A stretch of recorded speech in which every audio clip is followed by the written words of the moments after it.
स्वागत है आपका पहले कुरिन्थियों के अध्ययन पर। आज हमारा 5वें अध्याय का दूसरा दिन है और आज 1 से 5 आयतों को हम फिर से एक बार देखेंगे। मैं कल आपसे कहा था कि यह अध्याय परमेश्वर की पवित्रता के बारे में है और कलीसिया की पवित्रता के बारे में भी, पर यह आपकी व्यक्तिगत पवित्रता के बारे में भी है। अनेक बार हमें पवित्रता को कायम रखने के लिए कठोर निर्णय लेने पड़ते हैं। हमें यीशु मसीह द्वारा अनुग्रह मिला है और अनुग्रह का मतलब पाप में बने रहने की आजादी नहीं है, पर पाप को न कहकर परमेश्वर को हाँ करने की आजादी है। अगर हम अपने अंदर बदलाव लाना चाहते हैं तो एक दिन में तो वे नहीं बदल सकते, पर पवित्र आत्मा मदद करता है बदलने में। पर अगर कोई है जो बदलना चाहता ही नहीं, तो आप क्या करेंगे? तो आइए आज हम शुरू करते हैं 1 कुरिन्थियों 5 1 से 5 तक पढ़कर। 1 से 2 हमने कल भी देखा था, पर फिर से मैं इसको एक बार इन आयतों को पढ़ना चाहूंगा। यहां तक सुनने में आता है कि तुम में व्यभिचार होता है, वरन ऐसा व्यभिचार जो अन्य जातियों में भी नहीं होता कि एक मनुष्य अपने पिता की पत्नी को रखता है। और तुम शोक तो नहीं करते जिससे ऐसा काम करने वाला तुम्हारे बीच में से निकाला जाता, परंतु घमंड करते हो। मैं तो शरीर के भाव से दूर था, परंतु आत्मा के भाव से तुम्हारे साथ होकर मानो उपस्थिति की दशा में ऐसे काम करने वालों के विषय में यह आज्ञा दे चुका हूं कि जब तुम और मेरी आत्मा हमारे प्रभु यीशु मसीह के सामर्थ्य के साथ इकट्ठे हों, तो ऐसा मनुष्य हमारे प्रभु यीशु के नाम से शरीर के विनाश के लिए शैतान को सौंपा जाए, ताकि उसकी आत्मा प्रभु यीशु के दिन में उद्धार पाए। पौलुस को खबर मिलती है कि कुरिन्थियों मंडली में व्यभिचार व्याप्त है। आपको याद होगा, मैंने आपको बताया था कि इस शहर में काफी अधिक व्यभिचार था और उसे धार्मिक अनुमोदन भी प्राप्त था। पर यहां पौलुस बात करता है एक विशेष व्यभिचार की, एक मनुष्य जिसने अपनी सौतेली मां के साथ शारीरिक संबंध बनाया हुआ था। और यह तो अन्य जातियों में भी नहीं होता था, पर ऐसा लग रहा था कि मंडली इस बात को लेकर परेशान नहीं थी, दुखी नहीं थी, परंतु अपनी ही आत्मिक स्थिति को लेकर इतना घमंड था कि वे अनुग्रह को ग्रांटेड ले रहे थे। कल मैंने आपसे कहा था कि पाप से संघर्ष करने और जानबूझकर पाप में बने रहने में, यह सोचकर कि कुछ नहीं होगा, परमेश्वर ने तो मुझे माफ कर ही दिया है, इसमें बहुत अंतर है। पाप से संघर्ष आपको परमेश्वर के सामने विनम्र बनाता है, उस पर निर्भर करता है, आप उससे मदद मांगते हैं, उस पर भरोसा करते हैं। वही जानबूझकर पाप करते रहना आपके हृदय को कठोर ही नहीं बनाता, आपको परमेश्वर से दूर ही नहीं करता, पर कलीसिया को भी चोट पहुंचाता है। क्योंकि कलीसिया यीशु मसीह का देह है और हम जब उसके अंग, और अगर किसी भी अंग में समस्या हो तो पीड़ा केवल उस अंग को नहीं, पूरे शरीर को महसूस होता है और इससे निपटना जरूरी है। और इसलिए कलीसिया में, मंडली में, यहां तक कि परिवार में अनुशासन जरूरी है। क्योंकि अगर अनुशासन नहीं होगा तो एक समय ऐसा आएगा जब कलीसिया में और बाहर की दुनिया में कोई अंतर ही नहीं रह जाएगा। अब पौलुस इस व्यक्ति को यह मंडली से निकालने की बात कर रहा है। क्या इसका मतलब यह है कि कोई भी पाप करे आप उसे निकालकर बाहर फेंक देंगे? सच्चाई तो यह है कि हम सब पाप करते हैं, और अगर हमने पाप करने भर से लोगों को कलीसिया से निकालना शुरू कर दिया तो बहुत ही जल्द एक एक कर सब निकल जाएंगे, और शायद वही बचेगा जो निकाल रहा है, और अंत में उसे भी कलीसिया से निकलना ही पड़ेगा। मंडली रहेगी ही नहीं। तो पौलुस का मतलब यह नहीं है किसी को मंडली से निकालना या घर से भी निकालना अनुशासन का सबसे आखिरी चरण होता है। किसी को मंडली से निकाल देना आसान नहीं है। ऐसा लगता है कि आप अपने ही अंग का एक हिस्सा काटकर फेंक रहे हो।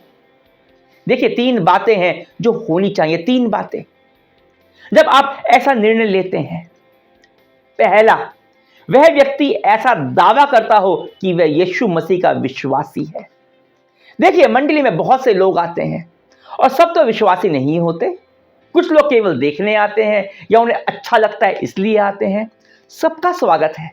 हमें यह याद रखना जरूरी है कि कलीसिया धार्मिक और सिद्ध लोगों का क्लब नहीं है। कलीसिया पापियों के लिए अस्पताल है।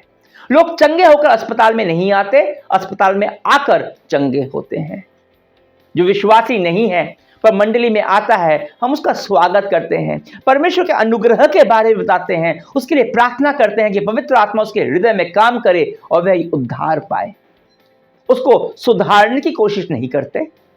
इसी अध्याय में अंत में पौलुस बोलेगा, मुझे बाहर वालों का न्याय करने से क्या काम? क्या तुम भीतर वालों का न्याय नहीं करते? अगर आप माता पिता हैं तो आपका अधिकार आपके अपने बच्चों पर है, दूसरों के बच्चों पर थोड़े ना है।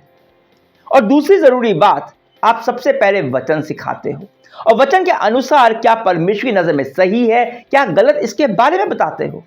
अगर आप ऐसा नहीं करते तो किसी को कैसे पता चलेगा कि क्या सही है क्या गलत है? और अगर आप गलत को गलत नहीं कहते तो कुछ ही दिनों में सब कोई गलत को ही सही मान लेंगे और कई बार जानने के बाद भी लोगों को समझ नहीं आता। मेरे साथ हुआ है, मैंने बाइबल में से शिक्षा सुनी पर इस बात का एहसास नहीं हुआ कि यही गलती तो मैं भी कर रहा हूं, यह समस्या तो मेरे साथ भी है। इसलिए जरूरी है कि जो व्यक्ति पाप में लिप्त है उसे प्रेम से समझाया जाए, प्रेम से।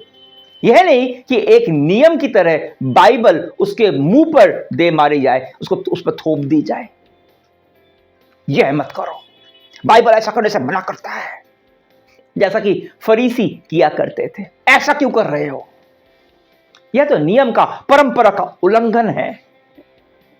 नहीं, आप उसे समझाते हो प्रेम से कि वह जो कर रहा है परमेश्वर उसे करने से क्यों मना करते हैं, क्यों वह गलत है, उसका नुकसान क्या है, ऐसा करते रहने के परिणाम क्या हो सकता है। और ऐसा करते हुए यह रवैया नहीं अपनाते कि मैं तो जी बिल्कुल शुद्ध हो चुका हूं, मैं तो जी पूरी तरह से पवित्र हो चुका हूं, मैं तो स्वर्ग के द्वार पे खड़ा हूं। पर आप उसे बताते हो कि आपके भी संघर्ष हैं और कैसे आप अपने अंदर के पाप और प्रलोभन का सामना करते हो। अब जब आप ऐसा करते हो तो इसके दो परिणाम हो सकते हैं। या तो वह मन फिराएगा, जो पाप कर रहा है उससे तौबा करेगा और अपने आचरण में बदलाव चाहेगा। और ऐसा होता है, आप उसे यह बताते हो कि आप बदलने की केवल इच्छा ही नहीं करते, वे बदलाव के लिए परमेश्वर की सामर्थ्य पर निर्भर रहते हुए कुछ निर्णय भी लेते होंगे जो शायद आपको कष्टदायक लगे। आसान तो नहीं होगा। पुरानी गलत आदतों को डालना यह आसान नहीं होता और ऐसा व्यक्ति संघर्ष करेगा और आप उसके साथ प्रार्थना में खड़े होते हो, भावनात्मक रूप से उसकी मदद करते हो। पर यह भी हो सकता है कि उसे पाप से बहुत प्यार है, जो वो कर रहा है वह उसे छोड़ना नहीं चाहता। तो मैं देखा है कि ऐसा व्यक्ति खुद ही मंडली से क्या तो अलग हो जाता है।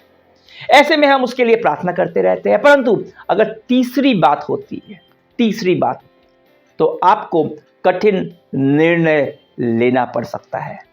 अगर कोई कहता है कि मुझे नहीं परवाह कि तुम क्या कहते हो, मुझे नहीं परवाह बाइबल क्या कहती है, परमेश्वर क्या कहता है, उसका वचन क्या बोलता है, मैं तो जो चाहूंगा वही करूंगा, मैं मंडली में आता रहूंगा, वो मंडली के पहली पंक्ति में ऐसे करके बैठा हुआ है, अगर मैं नहीं हिलने वाला, तब आपको इस प्रकार का कठोर निर्णय लेना पड़ता है। अब मंडली से निकाल देने का मतलब यह भी नहीं कि आप उसे शारीरिक तौर से उठाकर बाहर फेंक दें, पर उससे आप अधिक संबंध नहीं रखते, उसके साथ संगति नहीं करते। यीशु ने शिक्षा देते हुए कहा था मत्ती 18 में 15 से 17 और इसी संदर्भ में 20 में वो कहते हैं, सुनिए, यदि तेरा भाई तेरे विरुद्ध अपराध करे तो जा और अकेले में बातचीत करके उसे समझा। यदि वह तेरी सुने तो तूने अपने भाई को पा लिया। यदि वह न सुने तो 1 या 2 जन को अपने साथ और ले जा कि हर एक बात 2 या 3 गवाहों के मुंह से निश्चित की जाए। यदि वह उनकी भी ना माने तो कलीसिया से कह दे, परंतु यदि वह कलीसिया की भी ना माने तो तू उसे अन्य जाति और महसूल लेने वाला जैसा जान। उसके बाद 20 आयत में लिखा है, क्योंकि जहां 2 या 3 मेरे नाम पर इकट्ठा होते हैं वहां मैं उनके बीच होता हूं। आप अगर अगुवे भी हो मंडली के तो आप यह निर्णय अकेले नहीं लेते, आप 2 या 3 मिलकर लेते हैं। इसलिए पौलुस कह रहा है कि वह शरीर के भाव से उनके साथ नहीं है पर आत्मा के भाव से उनके साथ है, और उनका आत्मिक पिता होने के कारण उसका यह फैसला है कि उस मनुष्य को जो शायद से समझाए जाने पर भी अपने व्यभिचारी जीवन शैली को नहीं त्याग रहा, उसे मंडली से अलग कर दिया जाए। पौलुस कहता है उसके शरीर के विनाश के लिए उसे शैतान के हाथ सौंप दिया जाए, ताकि उसकी आत्मा प्रभु यीशु मसीह के दिन में उद्धार पाए। अब यह एक और समझने में थोड़ी सी कठिन आयत है। किसी को शैतान के हाथों सौंप देने का क्या अर्थ है? इसका क्या मतलब यह है? क्या है मतलब? क्या इसका मतलब यह है कि वो व्यक्ति अपना उद्धार खो देगा? नहीं, किसी के उद्धार का फैसला हम नहीं कर सकते। पौलुस कहता है शरीर का विनाश हो जाए पर आत्मा उद्धार पा जाए। देखिए, वह एक बार भी इस व्यक्ति के यीशु मसीह पर विश्वास का फैसला नहीं कर रहा। वह चाहता है कि जब यीशु मसीह आए तो वह उद्धार पाया हो, परंतु इस तरह की लंपटता और व्यभिचार मंडली में सहन करने योग्य नहीं है, क्योंकि अगर बिना अनुशासन के इसे नजरअंदाज कर दिया जाए तो पूरी मंडली पर गलत असर पड़ेगा। विश्वासियों को लगने लगेगा कि ऐसा आचरण कुछ अनुचित नहीं है, कर सकते हैं। दूसरा, इस पर मंडली की प्रतिष्ठा पर बुरा प्रभाव पड़ेगा। जो बाहर के लोग हैं वे यीशु मसीह और विश्वासियों के बारे में गलत सोचेंगे। पर जब ऐसे किसी व्यक्ति को जो सुधरने के लिए तैयार नहीं है सहभागिता से अलग किया जाता है, तो पहले तो वह मंडली की आत्मिक सुरक्षा और नियंत्रण से बाहर हो जाता है, सहभागिता और संगति से बाहर हो जाता है और अधिक पाप करने के लिए स्वतंत्र हो जाता है। जो कलीसिया होती है ना, वो एक प्रकार का अंकुश होता है। एक बार उससे बाहर चले गए, उसके बाद आप जो मर्जी कीजिए। और उसके बाद क्या होता है, जो संसार में शैतान के वश में होकर वो और ज्यादा गलत काम करने लगता है, पर इसके फलस्वरूप उसका पतन और जल्दी होता है, क्योंकि इस तरह का पाप केवल और केवल पतन लाता है। और जब वह अपने बुरे काम का फल भोग करता है तब वह प्रायश्चित करता है, और इस तरह उसके शरीर में जो पापी वासना है उसका नाश होता है और वह अपने जीवन के उस क्षेत्र को परमेश्वर के हाथों में सौंप पाता है। याद रखें, एक विश्वासी के लिए शैतान भी परमेश्वर की योजना के अंतर्गत ही काम करता है, परमेश्वर की अनुमति से ही काम करता है। कलीसिया में अनुशासन का उद्देश्य दंड देना नहीं है, पर यह प्रेम की एक अभिव्यक्ति है, उस मनुष्य को सुधारने के लिए और बाकी विश्वासियों की आत्मिक सुरक्षा के लिए। कलीसिया में जो कुछ भी हो उसके पीछे भावना केवल और केवल प्रेम होती है।